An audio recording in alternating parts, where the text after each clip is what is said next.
Hey everybody, what is going on? Hexlex here. Got another Pokemon Pocket TCG video for you. Coming at you with another new deck here.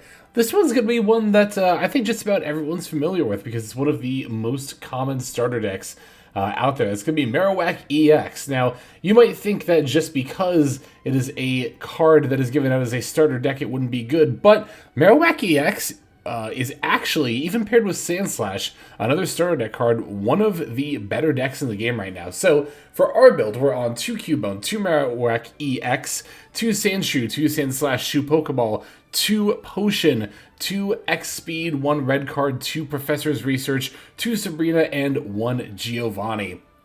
Our first opponent is going to be on Nidoking, Nidoqueen. Actually, my first time encountering this deck in ladder, I've heard that it's cool, but not that great. Because you have to get 2 stage 2 lines going there, which does kind of make sense. So, but yeah, no, the Marowak EX, for those who don't know, it's got 140 HP, and for 2 fighting energy, you can flip 2 coins, and for each heads, you deal 80 damage. Sandslash is a much more, as you saw there, simplified version of that. Very briefly, it's, for 2 fighting energy, you just always deal 70 damage. And really, they're kind of similar in that regard, in that they're just straight up, attackers for 2 energy, both Marowak and Sandslash. But the Marowak can get up to 160, but does, of course, have the chance to land only tails and therefore deal 0. The Sandslash is a little bit more consistent. By the way, you don't have to just play Sandshoe Sandslash. There's a number of fighting Pokemon that you could pair with the Marowak. Mankey Primate are some of the more common ones, but I don't have Primates just yet. And I also wanted to show off the Sandslash Marowak combination because I really wanted to emphasize the point that this is a deck that is very, very accessible right off the bat, right? I believe if you pick the Mewtwo pack you get the Marowak EX and Sandslash starter deck. So that gives you a Marowak EX right off the bat, and if you keep pulling Mewtwo packs, it won't be too long before you pull another one. You could even play this deck only playing one Marowak if you really wanted to, if you're just brand new starting out. A lot of the trainer cards are items that can be obtained in the shop directly, like the Pokeball and the Potion. Really, the Sabrinas and the Giovanni singular would be the main thing you'd have to go out a little bit out of your way for. But Sabrina's a pretty good craft if you don't pull it, because you're going to play her just about any deck anyway. Like 90%, maybe more like 80% of decks play her. So yeah, our opponent here is getting their stuff set up as far as like the Nidorina, but we are also getting ours set up. As you can see, we got the Sandslash down there, as well as this Cubone here. I am going to end up healing this Cubone with a potion before I do actually evolve it into the Marowak EX. I guess really what I could have done here, and what I should have done, is started building the energy on the Cubone on the bench. Although, to be fair, that would have meant the Cubone in the active would have been knocked down and given my opponent a point. I guess I was playing to not give them a point at all, but I guess I didn't have to here. It's the difference between my Marowak having 30 HP or I guess 140 HP or 110. It's the difference of 30 HP versus a point. And 1 point I think is more valuable than 30 HP. So what I put in that regard, seems like a solid play. Anyway. Yeah, so with the Bone Meringue, right? The way that I play it is I will often assume I'm going to flip 1 heads. I just assume it's going to deal 80 damage. But I also will anticipate, though my opponent's going to run out of time here, I'll also anticipate what happens if I whiff. So like if I'm like, okay, if I whiff, am I just going to not deal any damage whatsoever? And if that's the case, I might swap out. There are other situations where I'm actually willing to swap out as well. And we might be coming up on one of them here. Because the thing is, Marowak isn't bad in this situation, but also in this situation, I could just be using Sandslash and guaranteed getting 70 damage, which is enough to knock out just about anything my opponent's playing, right? As opposed to taking the chance that I could land 2 tails with the Marowak, which, I mean, it's about a 1 in 3, right? You figure you got 1 in 3 shot to land 2 tails, 1 in 3 shot to land 1 in 1, and then 1 in 3 shot to land 2 heads. And there we go, there's us whiffing with the Bone Meringue right there. But the other nice thing about the Marowak is that it only has a retreat cost of 1, which is easy enough to pay in and of itself. But also with the X speed combined with that, the Marowak just gets to retreat for free, which is really cool. So yeah, X speed, quite good. The only reason I haven't been playing it in decks up till this point is because I've been playing Wheezing decks up till this point. in which case you just use Koga instead of X speed. I guess in Dratini deck you could consider using Koga and X speed, but I think that's a little unnecessary. Yeah, finally my first non-Weezing deck here. I do have some other decks in mind I want to build, or at least one other. Well, no, two other. Because I have 2 Venusaur EX, and I actually got my second Articuno EX today, so might be trying out some decks with those. I do want to also try the Mewtwo deck, of course, at some point, but I have 1 Mewtwo EX right now and 1 Gardevoir, so I just need 1 and 1 more of each. Anyway. Going to actually retreat the Marowak here, because like I said, you know, why take the chance with the Boomerang flipping 2 tails like it did before, when Sandslash's slash attack can get the job done just as well, and is guaranteed damage. I mean, that's the thing, right? Sandslash looks really, really basic, and I mean it is, but 70 damage straight up for 2 energy is not bad at all, and certainly not on a 100 HP body. That is also not too shabby. I think Sandslash is overall just like a very excellent HP and damage stat line overall for a Stage 1 Pokemon. It's very representative of what you should be looking to get out of a Stage 1 Pokemon in terms of both HP and damage output. Yeah, they're evolving into Nidorino, but that's not going to be enough because the Sandslash has type advantage against the Nidoran and, well, both Nidoran lines. Dealing 20 extra damage, so that 90 HP Nidorino would go down in 1 hit all the same. So, taking our first dub of the video, but we're going to go into our second game here as we give thanks to our opponent. And this time our opponent's going to be on Pikachu EX, speaking of decks that are weak to the Sandslash. It's one of the reasons also why this is not a bad pick for the current meta. Pikachu EX has many different variants, and they're all arguably some of the highest tier decks of the game. Pikachu EX is probably just the best card in the game. Maybe, you know, arguably Mewtwo EX is up there as well. But not only do you get to counter all of those, but a lot of people are playing dark Pokemon like Weezing Arbok to counter Mewtwo, which are also weak to fighting. So you get to counter the counters to the other best deck, as well as just straight up countering. Well, you get to counter the best deck, and then you get to counter the counters to the other best deck, making Mewtwo EX one of your few difficult matchups. Articuno EX can be, depending on the setup, but that one's still more iffy. So, all right, our opponent's leading off with the Pikachu EX, and this is actually a pretty ideal scenario for us, because here's the thing, right? We're going second. We already have the Sandslash in hand. The Pikachu EX is 120 HP. Now, Sandshrew, for 1 fighting energy, deals 10. Plus 20 from the weakness of the Pikachu is 30, putting it to 90. Next turn, we can evolve it into the Sandslash. 70 plus 20 is 90. We can KO this Pikachu before it even has a chance to hit us. And as you can see, we don't even have any other basics or really other cards to play. So, let's see who would win. The best deck in the meta or one Sandslash. Alright, so opponent's going to throw down another regular Pikachu in the back row, evolving the first one into a Raichu. So it's a pretty standard Pikachu EX plus Raichu setup here. And here we go. Like I said, we're going to throw on the Sandslash.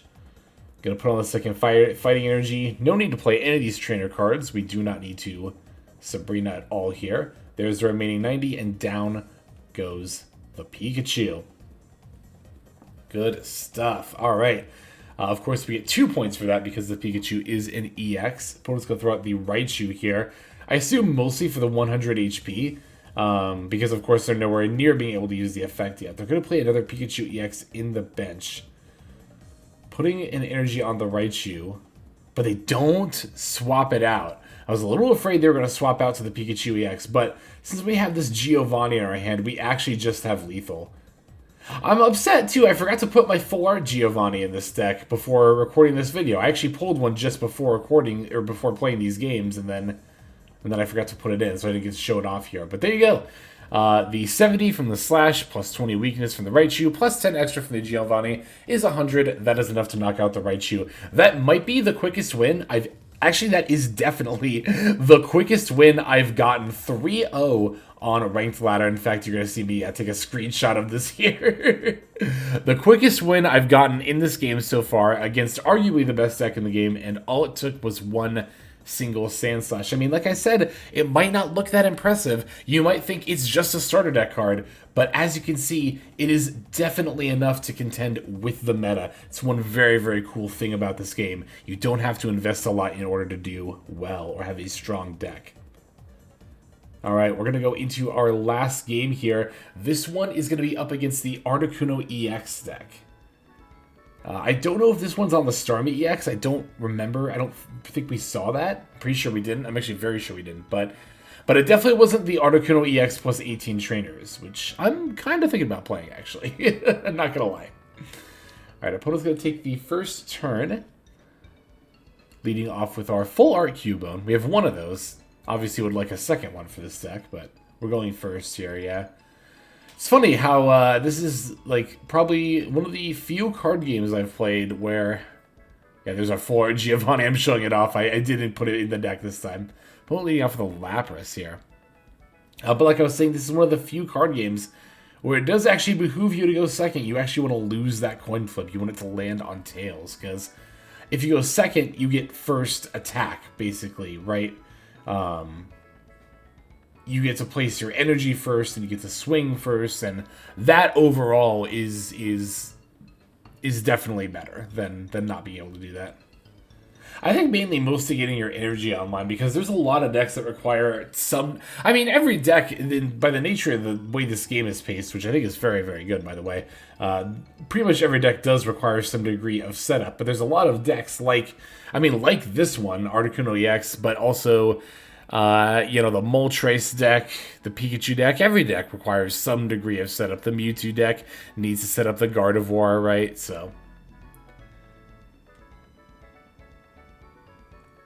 yeah, they're going to put in water energy on the Lapras. Go for the Hydro Pump on the Cubone here, knocking it down to 40 HP. Here I draw another Cubone, so then this is where I kind of get the idea of like, okay, instead of developing the current active slot Cubone, I'm going to develop the bench Cubone, evolve that into a Marowak next turn, and I can use my X speed to pull out the Cubone that's currently in my active spot for free. My opponent shouldn't be able to knock out this Cubone next turn anyway, so basically I'm just, I'm kind of using an X speed instead of a potion here, to make sure I have a full HP Marrow. Because I could have just used Potion and then Growl. Like, put Potion the active zone Cubone, put an energy on it, use Growl. It's at 60, takes 20 less from the Hydro Pump, evolve into a full... So I guess I really wasn't thinking about it in that frame when I was actually playing the game out, and deciding which I valued more, Potion or X speed. And I think given this situation, I should have valued the X speed a little higher. Well, I mean, now that I've drawn the second potion. But I think in general, I don't know, it's just so situationally dependent which one actually ends up being better. But we're already committed to the other line, so I will keep developing the bench Cubone into a Marowak EX, and then now we'll use the X speed and retreat the low Cubone, the low HP Cubone for the Marowak EX at full HP. Going for the Bone Meringue. Again, only anticipating landing one heads here, but we actually do land both. Got pretty lucky here, so we get to one-shot this Lapras.